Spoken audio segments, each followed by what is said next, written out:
thanks for coming on. I appreciate it. I guess one of the things that we would take away from arena football in general is that the intimacy they have with their fans is totally unique. You're not just a usual team. You're the team. Yeah, no, it's a cool thing. It's kind of my area has been like in auto racing, NHRA and stuff like this. And one of the things I love about this team and this sport is the closeness and the interaction. And I mean, you can get close to the players, just things that you don't get with the other sports teams out here. And these guys are athletes. I mean, these are D1 college players. These are guys. Rod Windsor just came back. He spent 2 years with the Cleveland Browns.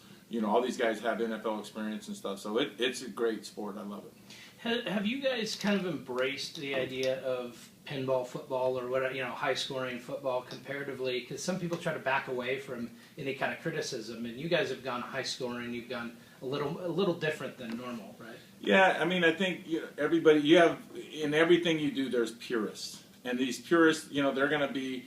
It's got to be this little tiny niche, or it's not real, and that's fine. They can have their thing. And I mean, I'm kind of a baseball purist, from the standpoint I used to coach baseball, and I coach my little kids the same way I would have coached an adult. Hey, you learn the game of baseball, learn the fundamentals. There's nobody that talks about what you did in Little League, but so we have that same mentality here. We embrace what we have, but this is really football. These guys are real good athletes.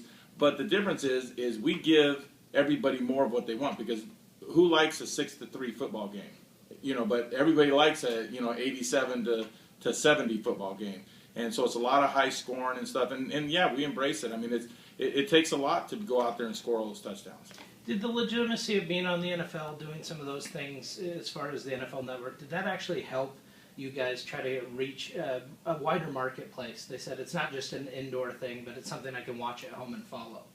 Yeah, I mean, I think obviously anytime you're on national TV is a nice thing.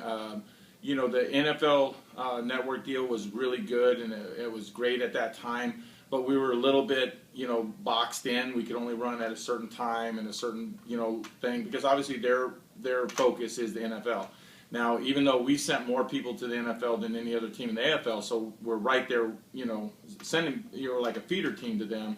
But we've just signed a new deal with CBS Sportsnet, and it's just huge. It's been great. So we're going to be on Saturday, primetime games. It's going to be really nice. And actually, our Arena Bowl is on CBS Network right in the afternoon. So it's been a really good thing, and being on there, I think, always is going to help you be legitimate, because you're going to get a wider spread audience. Right here we're local, and if you're only showing games to the people in this city, obviously that's all the fans you're going to get. So it definitely helps. With that, you have the ability to do a lot of streaming, a lot of different things that a lot of major leagues couldn't do. Does that make you more dynamic because you can be on every mobile device if you need to?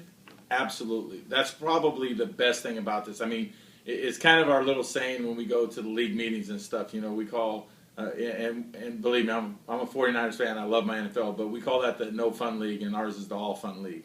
And it's because we can just do stuff that other people can't do. And for whatever reason, it doesn't matter. But having all these streaming avenues and having the ability to reach more people and get to that segment of society that maybe can't get to NFL games and can't do that, the things that, the other major sports, have to in this little box. I mean, it's really good for us because we can just branch out into every area.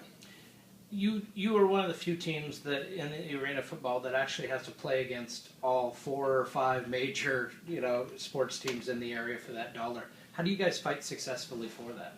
Well, I mean, it definitely is a challenge. There's 2 other professional teams in this building with us. There's another one 2 blocks over, and there's 2 more in the next city over, and ASU's right there. But the reality is, Phoenix is becoming a sports mecca, and we're just adding to it because we're all a little bit different. And if you think about it, McDonald's doesn't go out and build a McDonald's all by itself on a corner so nobody else can be there. They build where there's a Taco Bell and there's a Del Taco and there's a Whataburger because people want variety.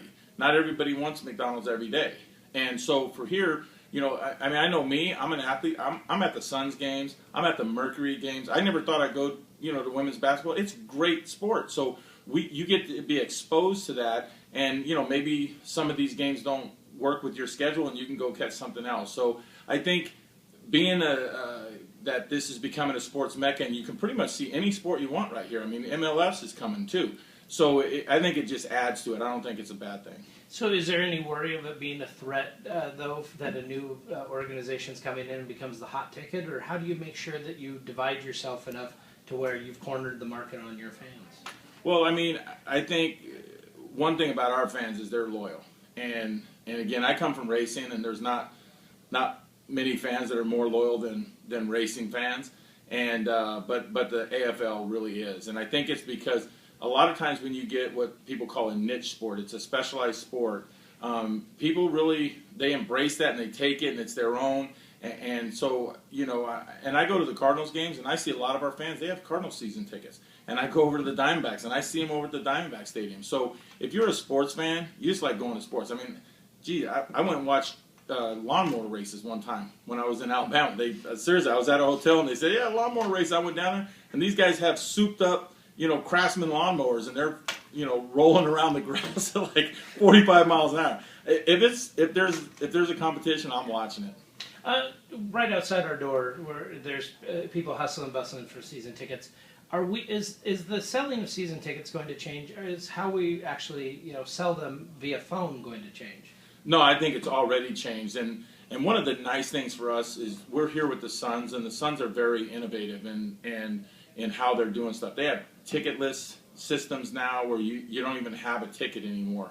And we're trying to move into the mobile platform. I mean, I've already seen it. I mean, good gravy. The other day, I got a check and I couldn't make it to the bank, and I went, oh yeah, I can do that on my phone. And I take a picture of the front and back, and the money's in my account like in seconds. So, we're going to that, and I think it's definitely going to change, which I think it's going to be easier too. So it's definitely changed. The way you reach the fans has changed, and the way you retain them has changed. So and I don't think we've but scratched the surface so far. Are you going to hire differently comparatively to how we've done in the past, which is you found the top salesman who was able to do phone calls, 100 phone calls a day, and now it's going to be that person that can operate a social network at 100,000 people on a Twitter feed, or how does that work? Well, I think it's a hybrid of them both, and I think I've seen people in this market that have made this huge jump and gone all to that platform. I think that's premature. I think you have to just cover all your bases. I mean, we hired a new person for media and PR, and she's a young girl out of a Division II college, which fits right with our business model. And Nikki's done a great job, and she's young enough where she gets that platform. She can handle all that stuff, and I got some old dogs like me that know how to go out there and pound it on the phones. And I did it last weekend with my guys, and I showed them. I said 82 calls in 4.5 hours with 3 hours talk time. So we still need some old dogs like me out there.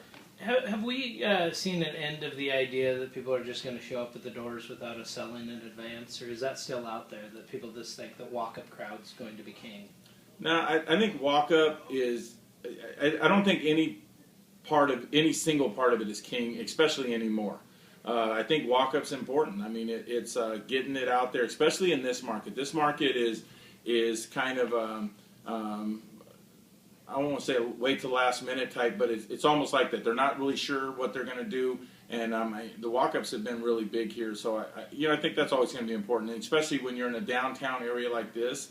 You've got tourists down here. And, you get some activity going on the plaza and things like that, and they're going to go, hey, what's going on over there? And they come over and they see, man, I can get and watch this football game for $10. Are you kidding me? So then they walk in, and so I think walk-up's always going to be strong.